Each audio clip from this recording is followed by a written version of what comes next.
रात्रि को वन छोड़ा जाता है, 3 दिन जमीन में सोया जाता है। इसे 10वीं की रात्रि को जमीन में सोया जाता है, 11 की रात्रि में आधी रात्रि तक जागरण करना होता है, जमीन में सोया जाता है, और 12वीं की रात्रि को भी जमीन में सोया जाता है।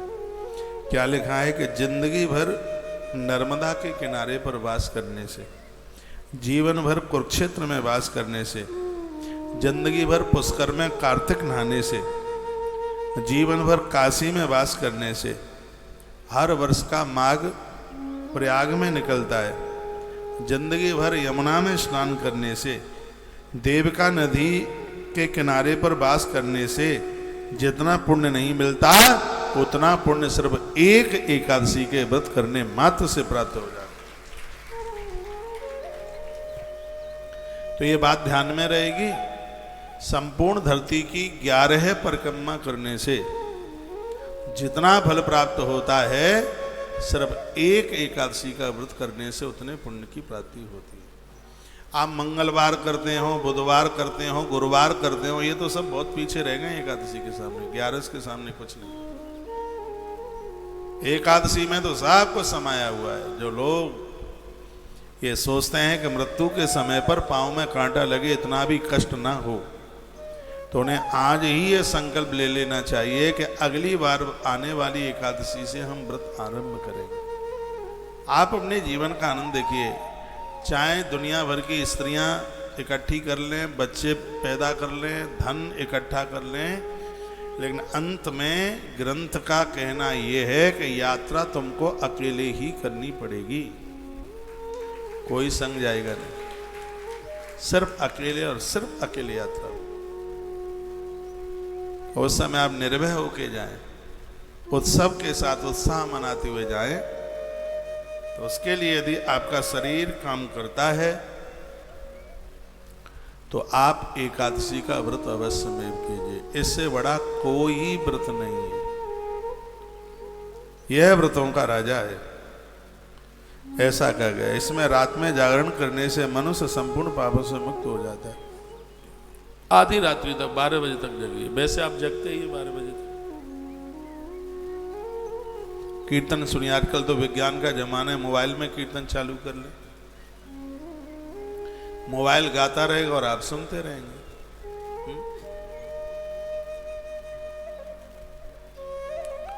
भगवान रात्रि जागरण करने से संपूर्ण पापों को जला देते हैं। हे राजेंद्र, एकादशी का व्रत करने वाले लोग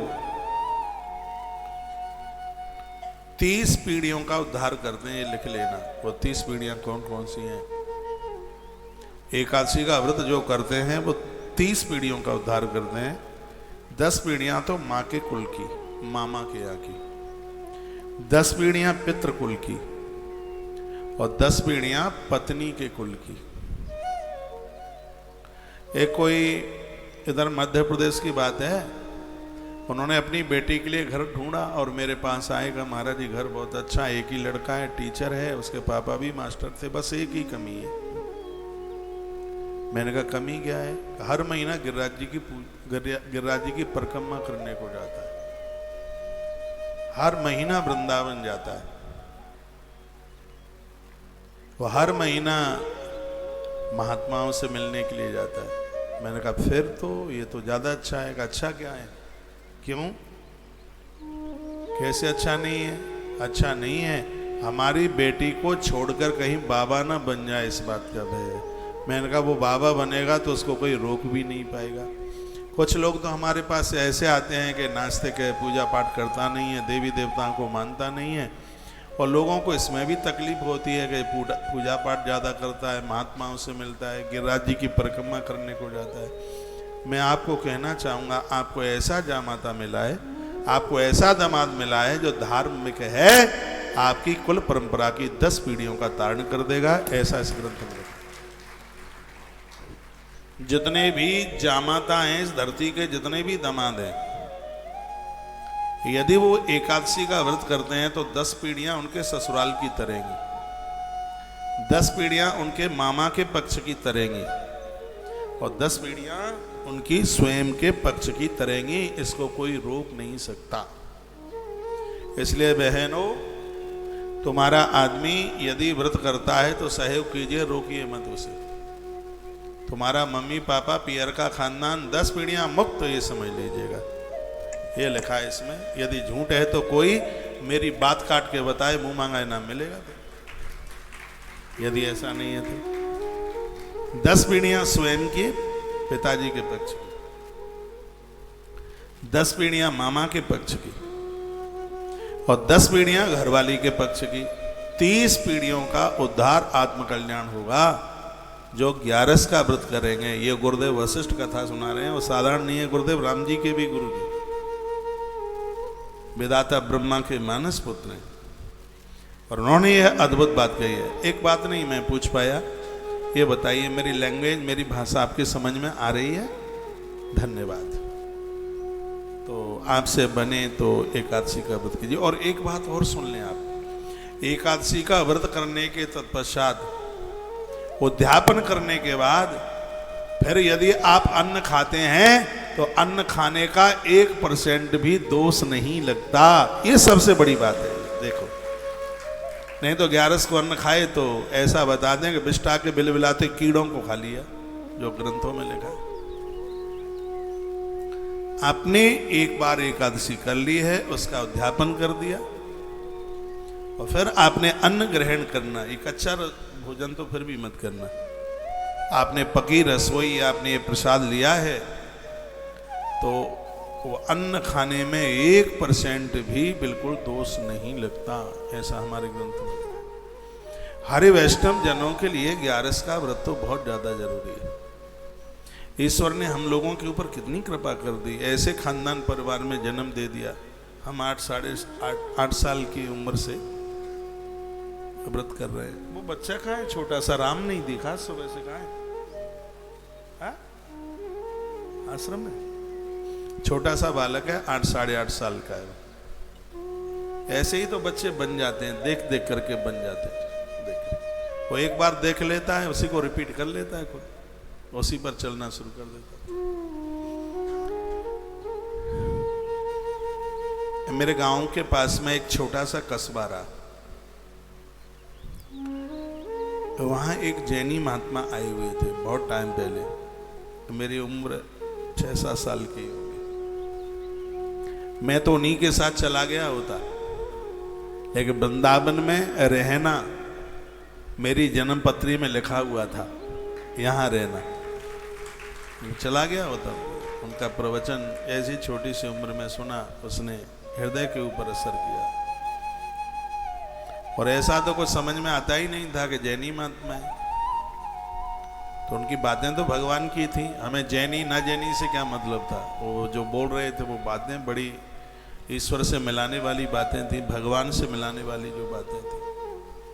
तो छोटी उम्र में, छोटी आयु में बहुत बड़ा फर्क पड़ता है। ऐसे ग्रंथ में लिखा है 5 वर्ष से लेकर 8 वर्ष से लेकर 85 वर्ष तक एकादशी करने का विधान।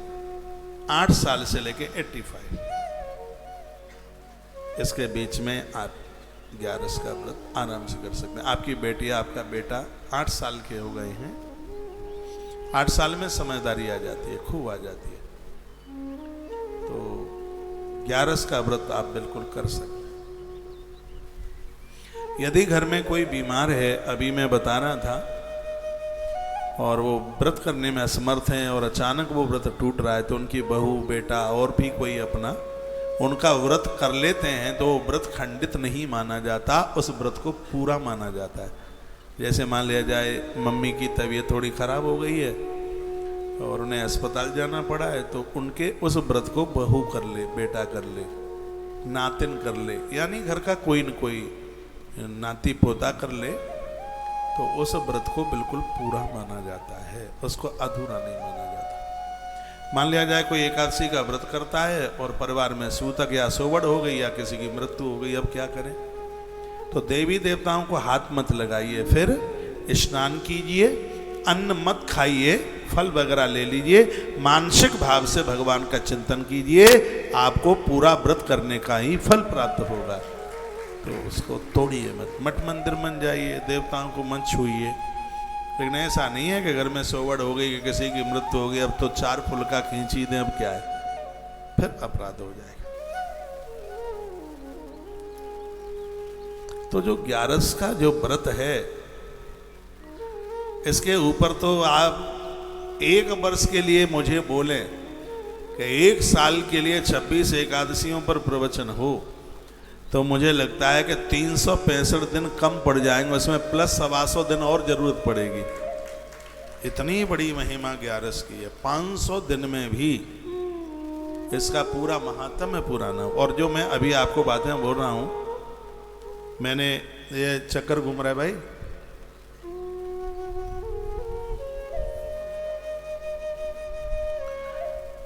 तो इसमें बहुत बातें ऐसी हैं जो बातें मैं पहली बार आपके बीच में निवेदन कर रहा हूँ। आइए तो पंक्तियां गा लें जिसमें 26 एकादशियों का नाम है। और ये एकादशी का ये भजन हमने कोरोना काल में बनाया था, और ये पंक्तियां हम गुनगुनाए लेते हैं, कहीं जाइएगा नहीं। अभी बहुत अद्भुत कथा में हम प्रवेश करेंगे कि इस एकादशी के द्वारा कैसे जीवों की जिंदगी बचती है। देखिए, उत्पन्ना एकादशी से लेकर के और हरि प्रबोधनी एकादशी तक एक ही भजन की 4 पंक्तियों में पूरी 26 एकादशियों का दर्शन होता है। संस्कार टीवी के जितने भी भक्त लोग हैं, शाम को भी मैं 1 घंटा धर्म यात्रा कार्यक्रम में यहाँ से दूंगा। आप आ सकें तो बैठिएगा।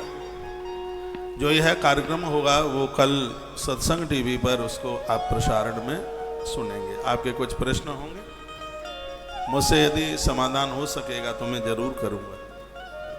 रात्रि को 9 बजे आप इसी परिसर में आ जाइएगा और 1 घंटे का कार्यक्रम प्रश्नोत्तरी धर्म यात्रा, 1 कदम परमात्मा की ओर, तो आप जरूर बैठना। उसमें कथा 9:30 बजे से लेकर के सुबह 9:30 बजे से लेकर 4 बजे तक सत्संग टीवी पर, और 4 बजे से लेकर के 7 बजे तक संस्कार टीवी पर। जितने भी एकादशी वाले हैं, आप सबको सुबह 7:30 बजे गौतीर्थ तुलसी तपोवन गौशाला, वो लोग 7:30 बजे पहुंच जाएं जिनका गोदान है, और वो लोग 8, 8:30 पहुंच जाएं जिनका गोदान नहीं है, जिनकी एकादशी की पूजा है। कल बड़ा व्यस्त है, कल हवन होगा, पूजा होगी चौकियों की। कल का देखिए क्या आनंद होगा, कल का कार्यक्रम बड़ा अद्भुत है। और जो एकादशी वालों के संग आए हैं वो भी वहाँ पहुँचे, दर्शन करने से भी बहुत ज़्यादा फल मिलता है। एक बार इस गौशाला की परिक्रमा जरूर लगाएं। बहुत लंबे चौड़े एरिया में सैकड़ों बीघा जमीन में गौशाला का निर्माण हो रहा है। आज आप देख के आए ही होंगे, देख के आए, नहीं गए हों कल जाइए। 84 खम्भे की परिक्रमा का एक फेरी लगाइए, गौ माता को प्रणाम कीजिए, बड़ा अद्भुत स्थान है। तो कल गौ माता के, इसको विष्णु द्वादशी कहते हैं, इसको तो 11 के दूसरे दिन का समय होता है, उसको विष्णु द्वादशी के नाम से जाना जाता है। तो इसमें गैया के गौदान की बड़ी महिमा है। प्रदोष वाले दिन नंदी के दान की बहुत बड़ी महिमा है। और वैसे तो इस ग्रंथ में लिखा है कि जो जब जिस दिन हो जाए वही दिन अपने आप में विशेष है, वही दिन अपने आप में बहुत मान है। और अभी तो वैशाख का महीना चल रहा है, तो यह महीना तो बहुत ही दिव्य है, पावन है। सुबह 10 बजे से लेके 10:30 बजे तक आधे घंटे में दीक्षा का भी कार्यक्रम है। आज बहुत लोगों को दी है तो भी काफ़ी रह ही गए हैं। सुबह टाइम का ध्यान रखिएगा। 10 बजे से पहले पहले मैं गौशाला में होऊंगा उधर, और मैं 9:30 बजे इधर आ जाऊंगा। फिर ये दीक्षा का कार्यक्रम पूरा करके फिर सुबह 2 घंटे कथा भी करनी है। 2 घंटे सुबह की कथा आप सुनिए। दोपहर में जो साधना काल का जो कार्यक्रम है और रात्रि का धर्म यात्रा का जो कार्यक्रम है उसको सुनिए। फिर 4 बजे से एकादशी महत्व में सुनिए। 2 दिन बाद उपनिषद की कथा जरूर सुनिएगा। बाहर से हमें जितने भी लोग आप सुन पा रहे हैं, आप वृंदावन पहुंच करके 1 दिन के लिए, 2 दिन के लिए, जितना टाइम आपके पास में है, आप यहाँ पहुंच करके और इस कार्यक्रम का पूरे आयोजन का आनंद ले लीजिएगा। कम से कम मैं 8 तारीख तो यहाँ 8 तारीख तक तो हूँ ही, इसमें 2-3 दिन और बढ़ सकते हैं, 12 तारीख को हो सकती है, क्योंकि कैंसर हॉस्पिटल की एक रजिस्ट्री होने वाली है। तो पार्टों में हो रही है, बड़ी ज़मीन है। और मैं इसके ये पैसे बता दूं कि ज़मीन कितने की है, तो बहुतों को तो सन्नाटा गन्नाटा खा के ना गिर जाए। जो मानसिक भाव से, मैं तो किसी का विरोधी नहीं हूँ, मुझे कहते भी तो हैं, कहते हैं कि कौन सी तुम्हारे पास ये जादू की छड़ी है, सब काम हो कैसे रहे। तो देखने में तो यह लगता है कि मुंह के ऊपर सामने वो बड़े खुश हो रहे हैं, लेकिन अब चलो, अब ऐसा ही है, क्या मतलब है हमें। तो इतनी लंबी चौड़ी व्यवस्था की ये कैंसर हॉस्पिटल की, मैंने आपको बोला है 300 करोड़ रुपए का कैंसर हॉस्पिटल, इसमें ज़मीन बहुत महंगी है। और संकल्प तो बहुत बड़ा है, काम बहुत बड़ा है, काम बहुत बड़ा है, लेकिन मेरा उत्साह भी बहुत बड़ा है, उत्साह छोटा नहीं है। और यह काम बहुत अच्छी तरह से, उस समय में कोई भी देश का प्रधानमंत्री हो, इस कैंसर हॉस्पिटल का उद्घाटन करने के लिए देश के प्रधानमंत्री का ही आगमन होगा। वो चीज़ ही ऐसी बन रही है, इस तरीके की बन रही है। गौ माता के 1000 गौ सदनों के निर्माण में बहुत जोर से लगे हैं, बहुत उत्साहपूर्वक लगे हैं। आप यहाँ आए हैं, एक बार ये सब आप देखिएगा।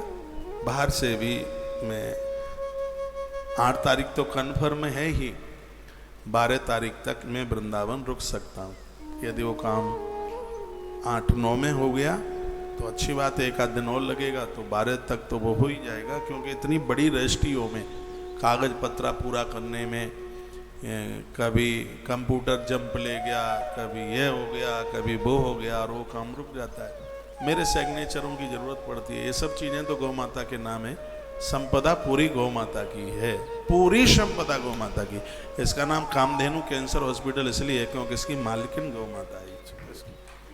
तो मैया ने अधिकार दे दिया है, तो मैं उसमें थोड़ा सिग्नेचर कर देता हूँ, उसकी ज़रूरत पड़ती है।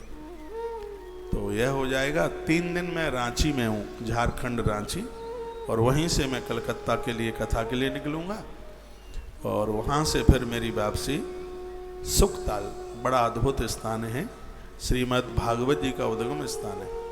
वहाँ तो हम साधना शिविर का भी बहुत आनंद लेंगे। वहाँ कथा 2 शिफ्ट की है, सुबह में भी है और शाम को भी है।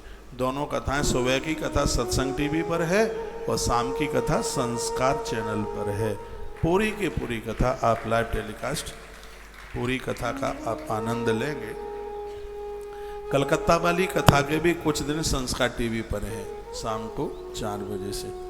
आप ही भक्त लोग कहते हैं कि हमारे यहाँ सत्संग आता नहीं है महाराज जी, ज़्यादा नहीं तो साल में, वो महीने में 10-5 दिन तो संस्कार टीवी पर कथा सुनने को मिल जाए।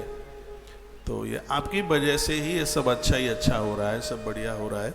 उपनिषद की कथा घर घर तक पहुँचे, तो उसके लिए कथा संस्कार टीवी पर भी 4 बजे से आप सुन पाएंगे। तो 2 पंक्तियाँ हम गुनगुना लें एकादशी मैया की। आइए एक बार उन भक्तों के लिए आप तालियां बजाइए, चाहे यहाँ पहुँचे हैं, चाहे अपने घर में बैठे हैं, जिन्होंने 8-11 के दिन यहाँ सेवा कार्यों में बहुत सहयोग किया है। मेरी व्यासपीठ से बहुत बहुत मंगलमय शुभकामनाएं उनके लिए। आइए 2 पंक्तियां समर्पित करें।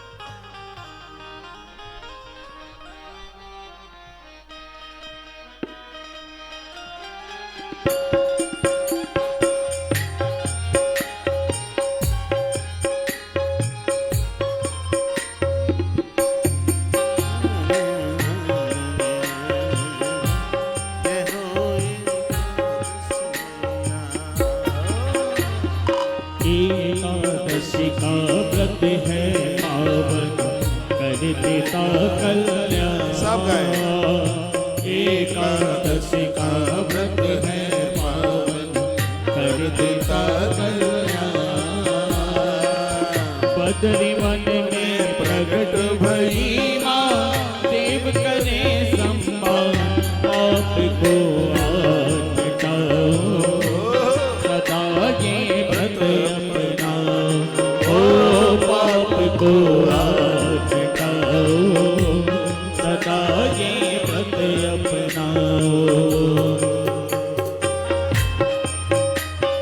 हाथ।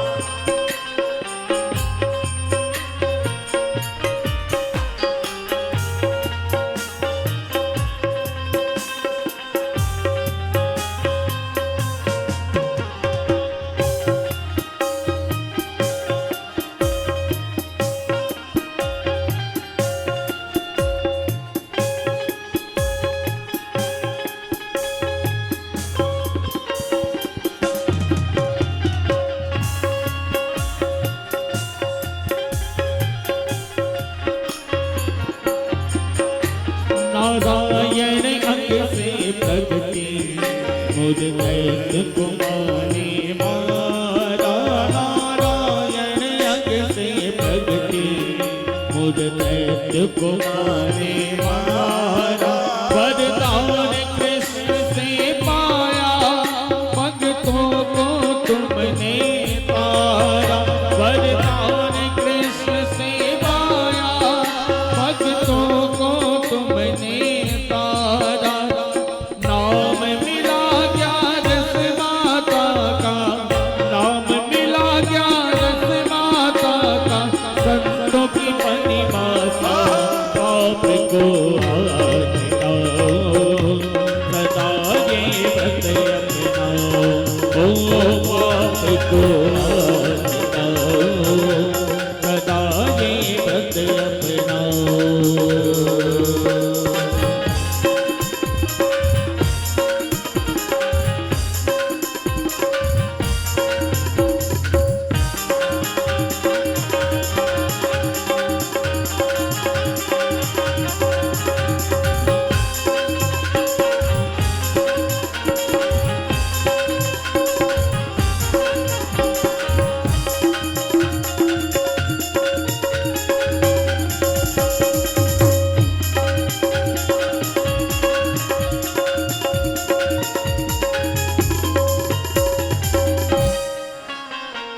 मार्ग से उत्पन्ना सफला पूस कहाई।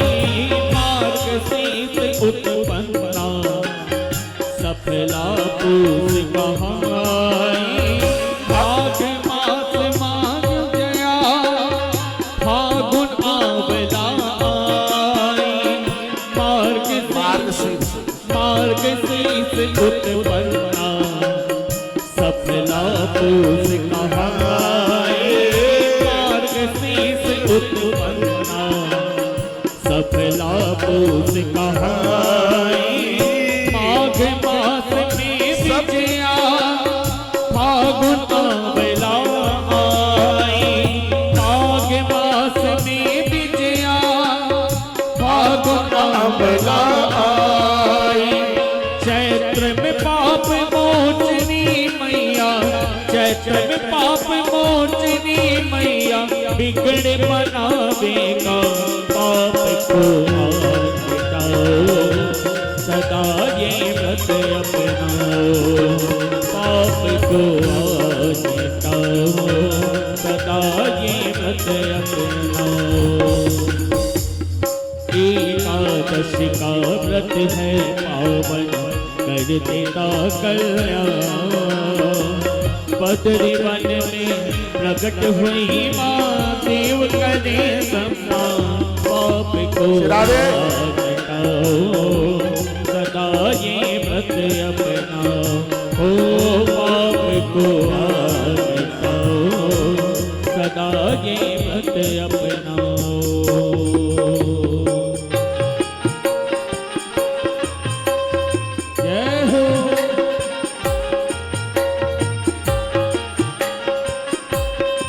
बोलो एकादशी महारानी की जय हो।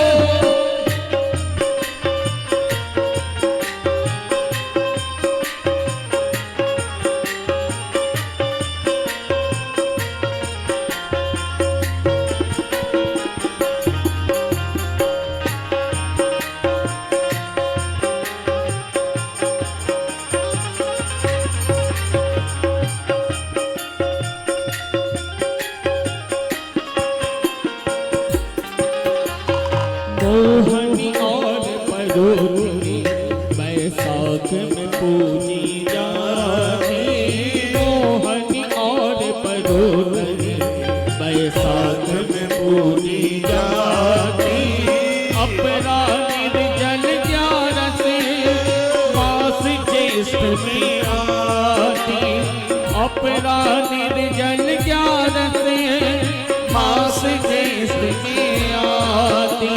अषाढ़ योगिनी माता पद्मा, अषाढ़ योगिनी माता पद्मा, भक्तों का वरदान पाप को मिटाओ, सदा ये व्रत अपनाओ, ओ पाप को मिटाओ, सदा ये व्रत अपनाओ।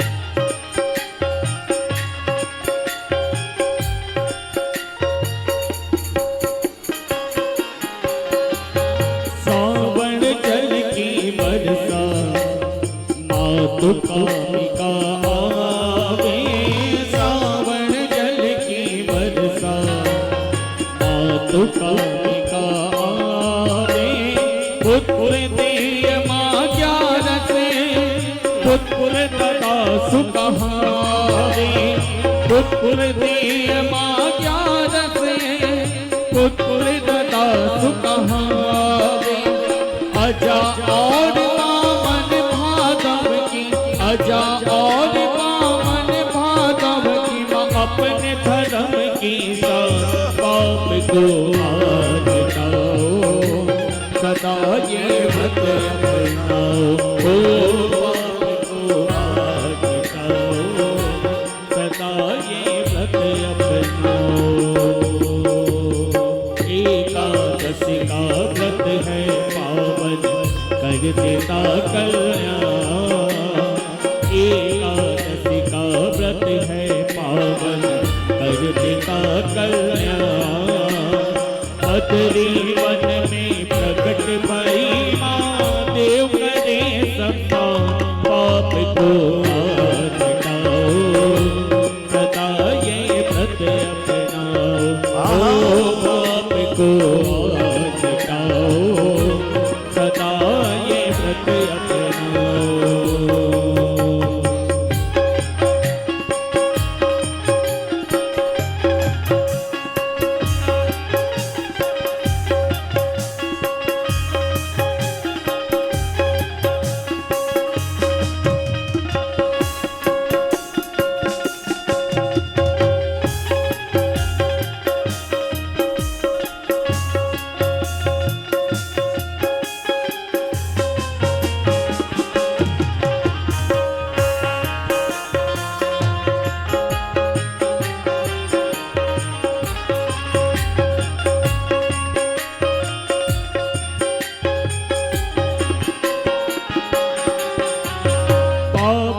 उस ग्यारस माता आसोज महीना आई, पापा उस ग्यारस माता आसोज महीना आई। इंदिरा नाम मनोहर जो भक्तों की सुखदाई, इंदिरा नाम मनोहर जो भक्तों की सुखदाई। रमादेव उठनी कार्तिक में, रमादेव उठनी कार्तिक में, देव करे गुणगान, पाप को मिटाओ, सदा ये व्रत अपनाओ, पाप को मिटाओ, सदा ये व्रत अपनाओ। एकादशी का व्रत है पावन, कर देता कल्याण। बदरी वन में प्रकट भई माँ, देव करे संतान, पाप को मिटाओ, सदा ये व्रत अपनाओ, पाप को मिटाओ, सदा ये ये व्रत अपनाओ।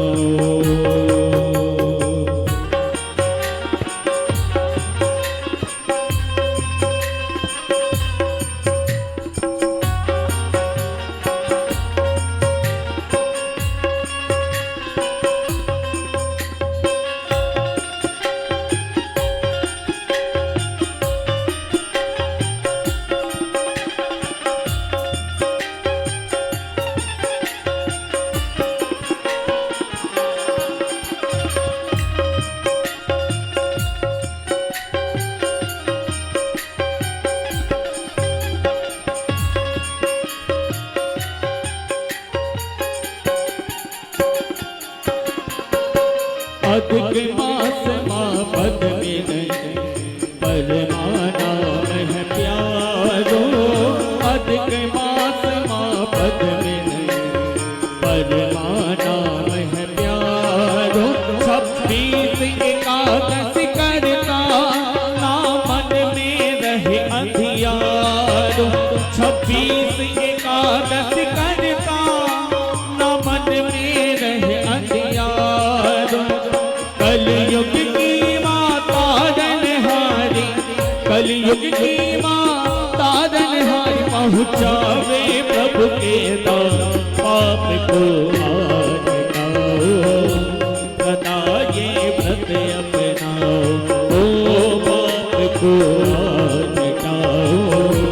सदा ये व्रत अपनाओ। एकादशी का व्रत है पावन कर देता कल्याण। एकादशी का व्रत है पावन कर देता कल्याण।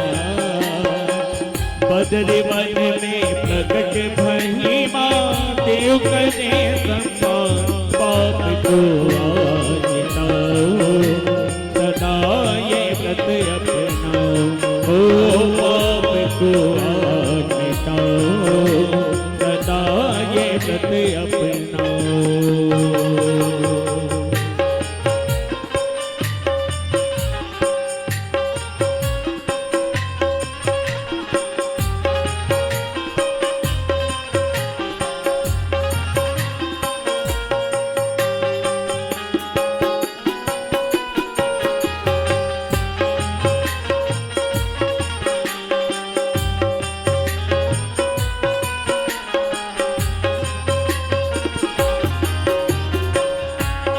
बोलो एकादशी मैया की जय हो।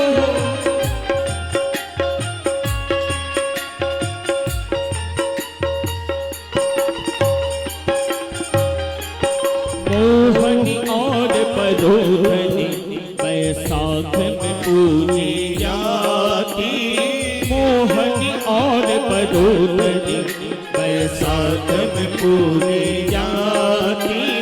अपरा निर्जल ज्ञान से मास ज्येष्ठ में आती।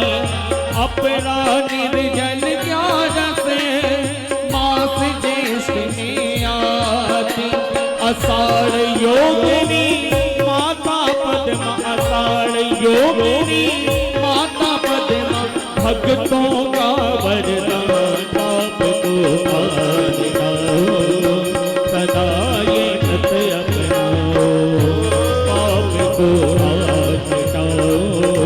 सदा ये व्रत अपनाओ, पाप को आज मिटाओ।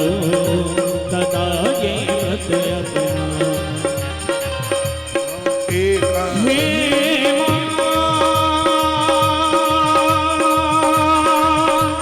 हे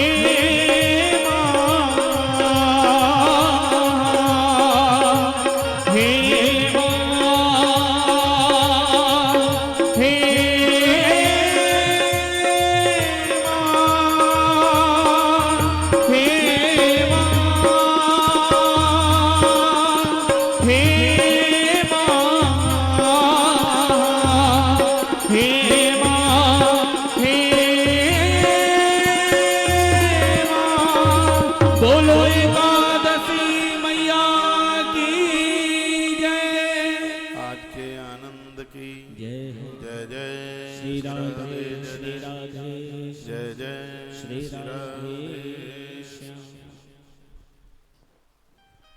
तो ये रही एकादशी मैया की महिमा। वर्णन किया है कि 11 के व्रत से बड़ा कोई व्रत नहीं है।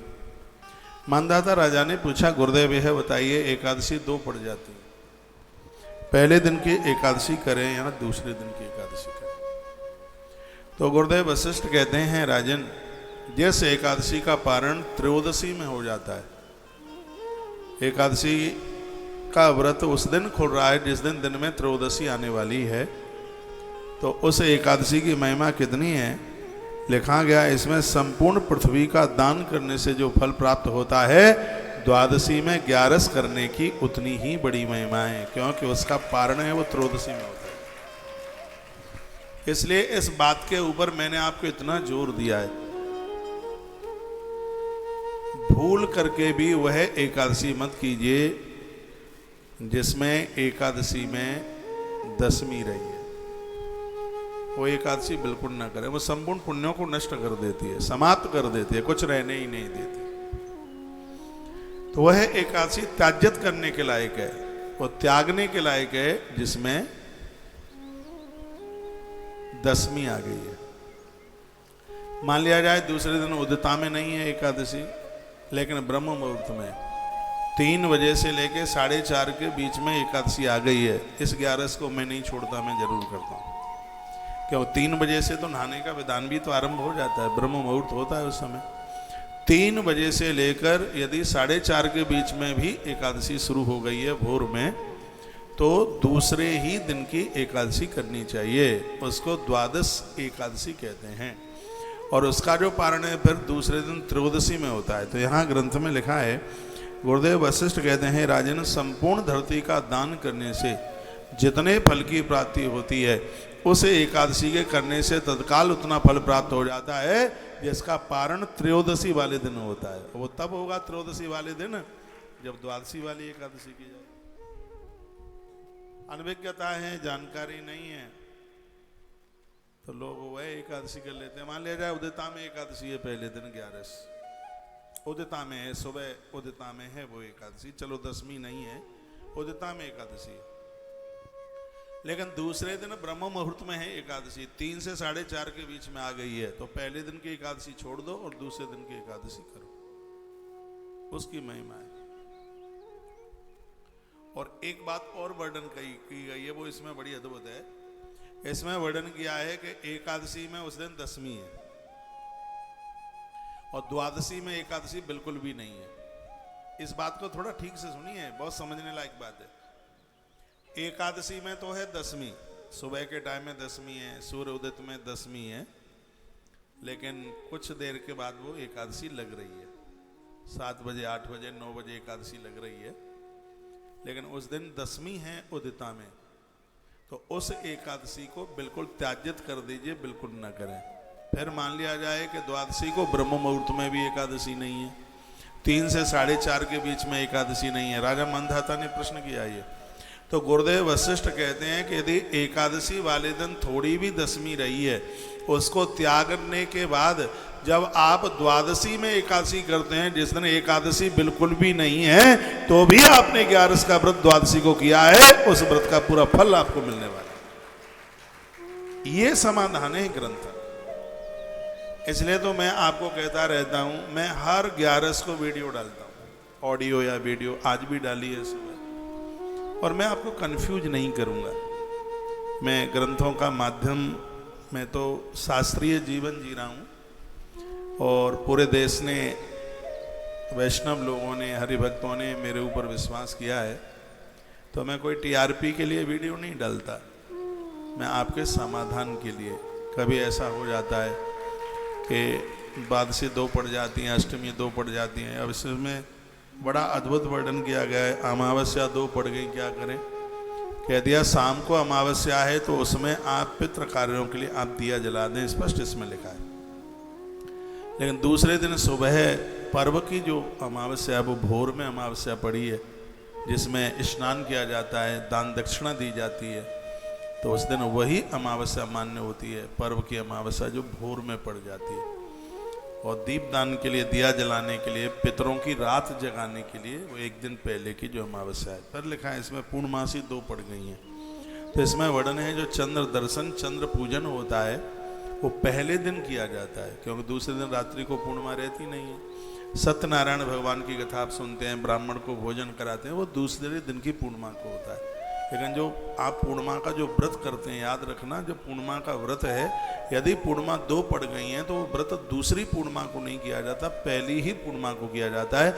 भले ही वो पूर्णिमा शाम को 4 बजे क्यों ना लगी, दिन में नहीं है, शाम को लग रही है, और दूसरे दिन दोपहर में या शाम को पूरी हो रही है, रात में नहीं है।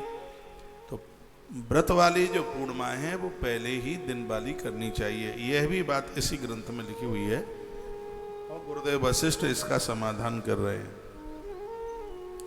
अवर्णन किया गया है, बताया गया है कि मान लिया जाए पिताजी की या माताजी की तिथि पड़ी श्राद्ध में, मान लिया जाए 2 नौमी पड़ गई है, श्राद्ध कौन सी तिथि में करें, तो इसमें ऐसा वर्णन किया गया है कि दोपहर का जो समय है श्राद्ध का, दोपहर का समय लगभग ये समय आपका 10:36 से आरंभ हो जाता है और 1:15 बजे तक ये श्राद्ध का समय चलता है।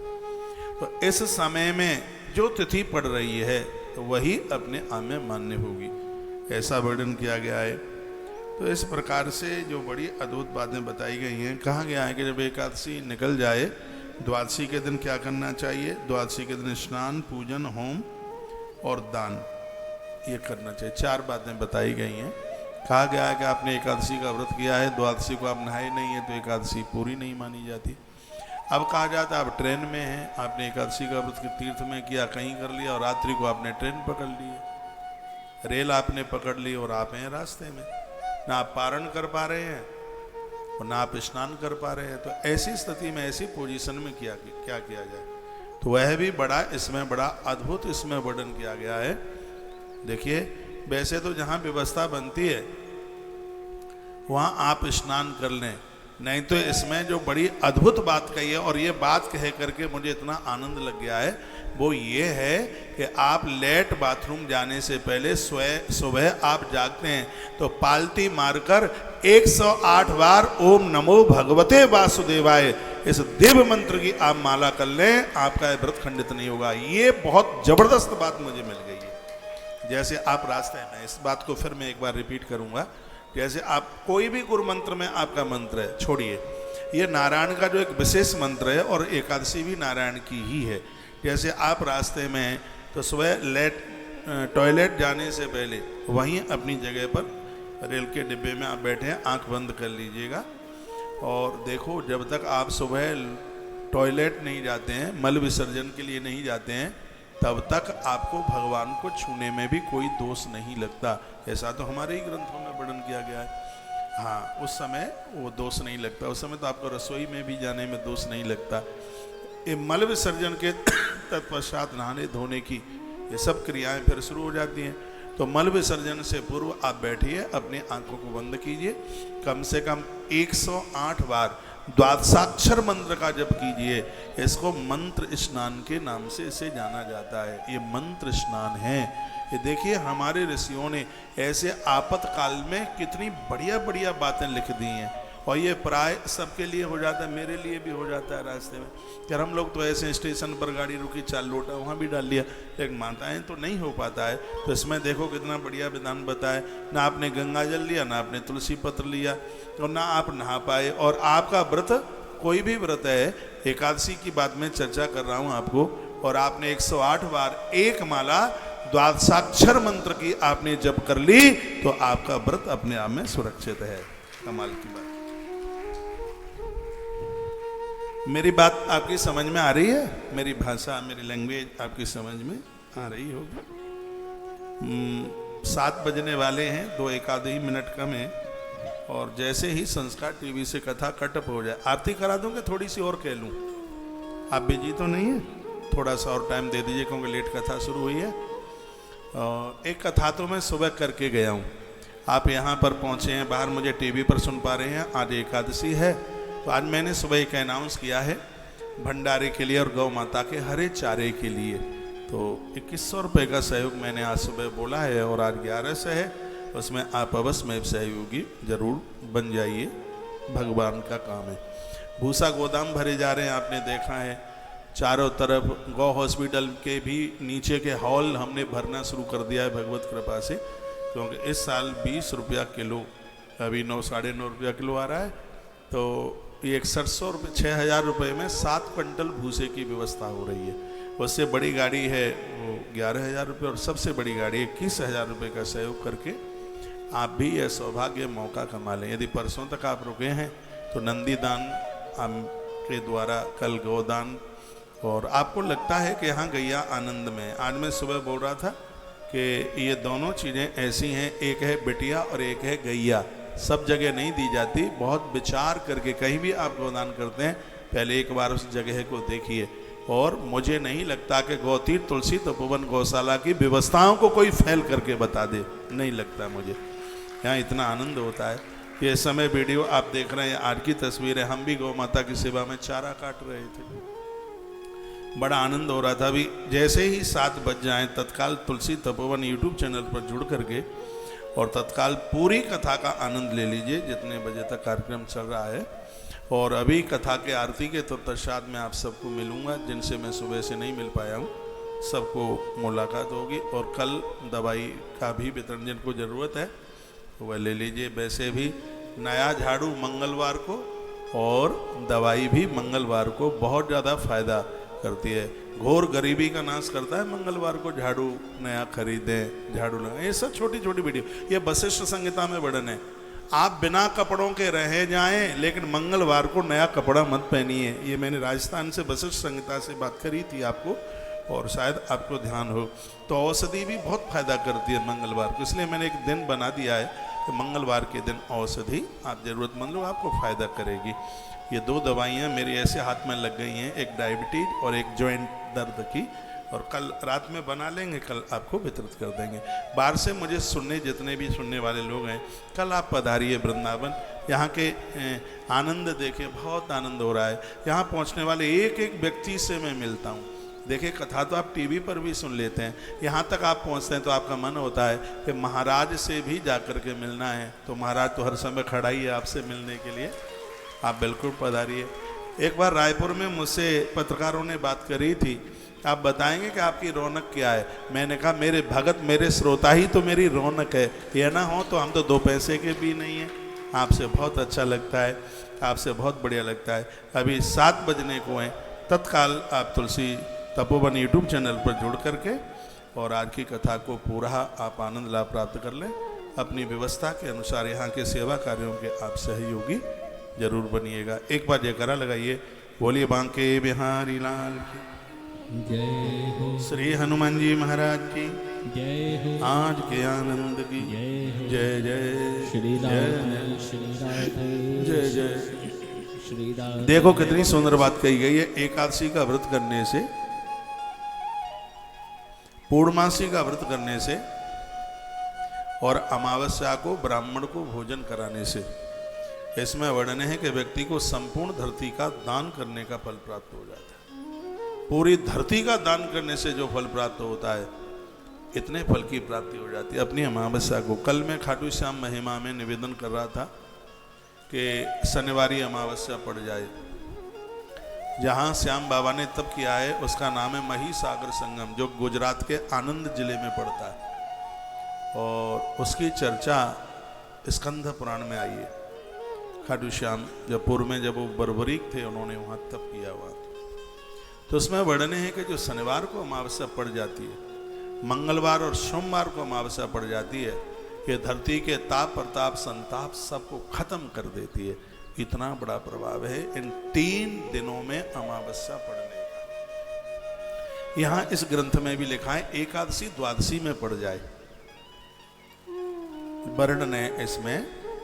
और अमावस्या के लिए पूर्वजों के लिए और पूर्णिमा को आप भगवान नारायण के लिए कुछ कर लेते हैं तो आपको संपूर्ण धरती का दान करने का फल तत्काल प्राप्त हो जाता है।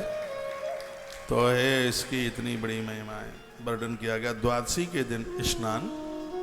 तो मैं निवेदन कर रहा था, अगर रास्ते में आप नहीं नहा सकते हैं तो ऐसा कर लीजिए, पारण नहीं कर सकते हैं तो ऐसा कर लीजिए। कैसा? 1 माला द्वादशाक्षर मंत्र की सटका ले, तो आपका नियम ठीक से यह बरकरार बना रहेगा। स्नान पूजन, द्वादशी के दिन शालग्राम भगवान को अभिषेक कराने की बहुत बड़ी महिमा है। तो पूजन और होम, यज्ञ, हवन वगैरह ये विशेष बड़े यज्ञों में नारी के संग पति का होना जरूरी होता है, पति के संग नारी का होना जरूरी होता है। कुछ जगह ऐसी हैं जहां पुरुष बिना स्त्री के हवन कर लेता है, बड़े यज्ञ में भी कर लेता है। वो क्या है? वो ये है कि या तो पत्नी बीमार है, या पत्नी की मृत्यु हो गई है, ऊपर चली गई है, दो कारण। तीसरा कारण यह पत्नी ने छोड़ दिया है, तलाक वलाक हो गया है, पत्नी ने छोड़ दिया है, ये चौथा कारण। ऐसे समय में या आदमी वो पति बाबा वैरागी बन गया है, महात्मा बन गया है, ईश्वरीय साधना में अपना जीवन जी रहा है, तो ये चौथा कारण। एक पांचवा, किसी विशेष संकल्प के साथ अपना कोई जीवन वो जी रहा है, तो 6-7 ऐसे कारण बताए। माताओं के लिए भी बताया गया है, माताओं के लिए कहा है जो नित्य नैमित्त का जो रोज का हवन, जिसको अग्निहोत्र कहते हैं, इसको आपको अकेले करने का पूरा अधिकार अग्नि पुराण में भी है और कई संहिताओं में वर्णन है। लेकिन जो कोई विशेष कोई यज्ञ होने के लिए जा रहा है, उसमें पति और पत्नी दोनों का उस यज्ञ में होना जरूरी है। एक विश्वजित यज्ञ दशानन रावण ने प्रभु राम के द्वारा सागर के किनारे रामेश्वरम में कराया, तो उसमें स्वयं रावण माता जानकी को संग लेके आया था, प्रभु राम के साथ बैठाया। जब यज्ञ पूरा हो गया तो रावण माता जानकी को संग ही लेकर लंका के लिए चला गया। ये मान मर्यादाओं का पालन करना ये ठीक रहता है, ये बढ़िया रहता है। मैं पुरुषों को बराबर कहता हूँ, माता ज़्यादा धार्मिक होती हैं, आप उनका सहयोग किया करें। ये बहुत कहती रहती हैं, आप भवन में नहीं बैठते, आप उनके साथ मंदिर में नहीं जाते, बातें बना देंगे, मीटिंग है, मित्र बुला रहा है, यहाँ जाना है, वहाँ जाना है, नहीं, उनका संग दीजिए, उनका साथ दीजिए। जो परिवार को पतित होने से, पत्नी को पतित होने से बचाए, उसी को तो पति कहते हैं उसको।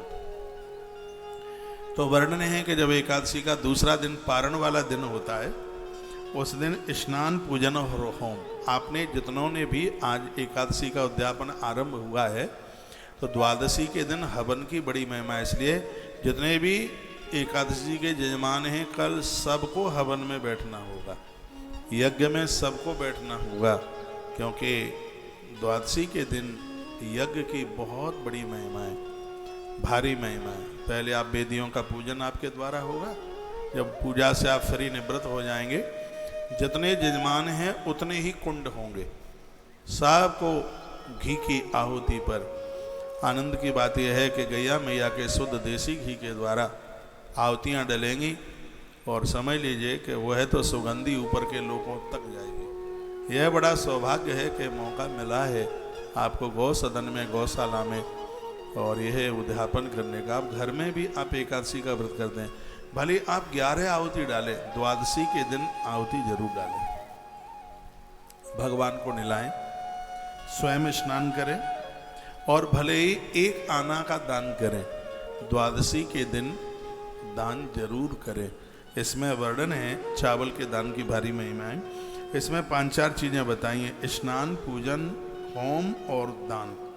इसमें गुरुदेव वशिष्ठ कहते हैं कि हर स्त्री पुरुष को करना चाहिए। द्वादशी व्रत करने पर शुद्ध त्रयोदशी में जब पारण हो जाता है तो पृथ्वी दान का फल मिल जाता है, यहाँ लिखा है। अभी मैंने थोड़ी देर पहले भी आपसे इस बात की चर्चा की है।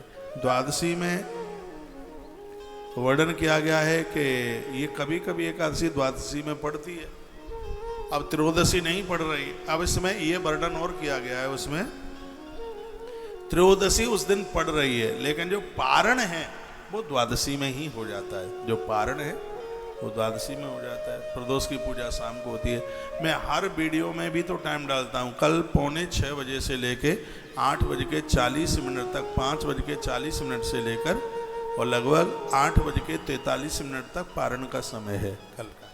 मैंने कोई वीडियो भी डाली है, आप पढ़ लिया करें, सुन लिया करें, तो इतने टाइम में आप पारण कर लें। तो इस पारण से जो भी कोई अनजान में कोई अपराध हो गए हैं तो सगरे अपराध भस्मीभूत हो जाते हैं। ऐसा वर्णन किया गया है। तत्पश्चात फिर वर्णन किया है कि एकादशी का व्रत इस धरती के संपूर्ण व्रतों में ज़्यादा है, और वह भी एकादशी द्वादशी में पड़ जाती है तो उसकी और ज़्यादा महिमा है। फिर कहा गया है कि दशमी में पड़ी हुई एकादशी को ऐसे छोड़ देना चाहिए जैसे ब्रसली स्त्री के पुत्र को कभी भी शुभ कर्म में उसको भोजन के लिए नहीं बुलाया जाता। ब्रसली स्त्री किसे कहते हैं? जो अपने पति को छोड़कर किसी दूसरे पुरुष से उसने संबंध जोड़ा और दोनों के माध्यम से जो एक संतान ने जन्म लिया है उसको ब्रसली पुत्र कहते हैं। ना तो वो श्राद्ध में जीवने का अधिकारी है, ना किसी यज्ञ कर्म में बैठने का अधिकारी है। उसके द्वारा पूर्वजों को पिंडदान और देवताओं को यज्ञ की आहुति नहीं लगती। हमारे सनातन धर्म में ब्रसली पति उसे कहते हैं जो बिना 7 फेरे लिए हुए, बिना अग्नि की साक्षी में मन मुताबिक जिसने अपना विवाह रचा लिया है, कोई भी विवाह संस्कार का कोई भी क्रियाकलाप पूरा नहीं किया गया, और ऐसी स्त्री के साथ अपनी घरवाली को छोड़कर गैर स्त्री से जुड़ करके, और जो स्त्री अपने पति को छोड़ छाड़ कर किसी पुरुष के संग बैठ करके और उसने जिस संतान को जन्म दिया है, भले ही उसका वो आदमी कितना भी बड़ा पंडित रहा हो, कितना भी बड़ा विद्वान हो, उसके माध्यम से जन्म लेने वाला बच्चा वह कभी भी पूजा पाठ यज्ञ और श्राद्ध कर्म में अन्न खाने के लायक नहीं होता। ऐसा इस ग्रंथ में वर्णन किया गया है और गुरुदेव बृहस्पति इस बात को वर्णन कर। इसलिए तो कहा गया है कि पंडित कैसा होना चाहिए, ब्राह्मण कैसा होना चाहिए। ब्राह्मण को तो बड़ा फूंक फूंक करके अपने कदम बढ़ाने चाहिए। तुम सब जैसे हो जाओगे तो फिर सब में और तुम्हें अंतर क्या होगा?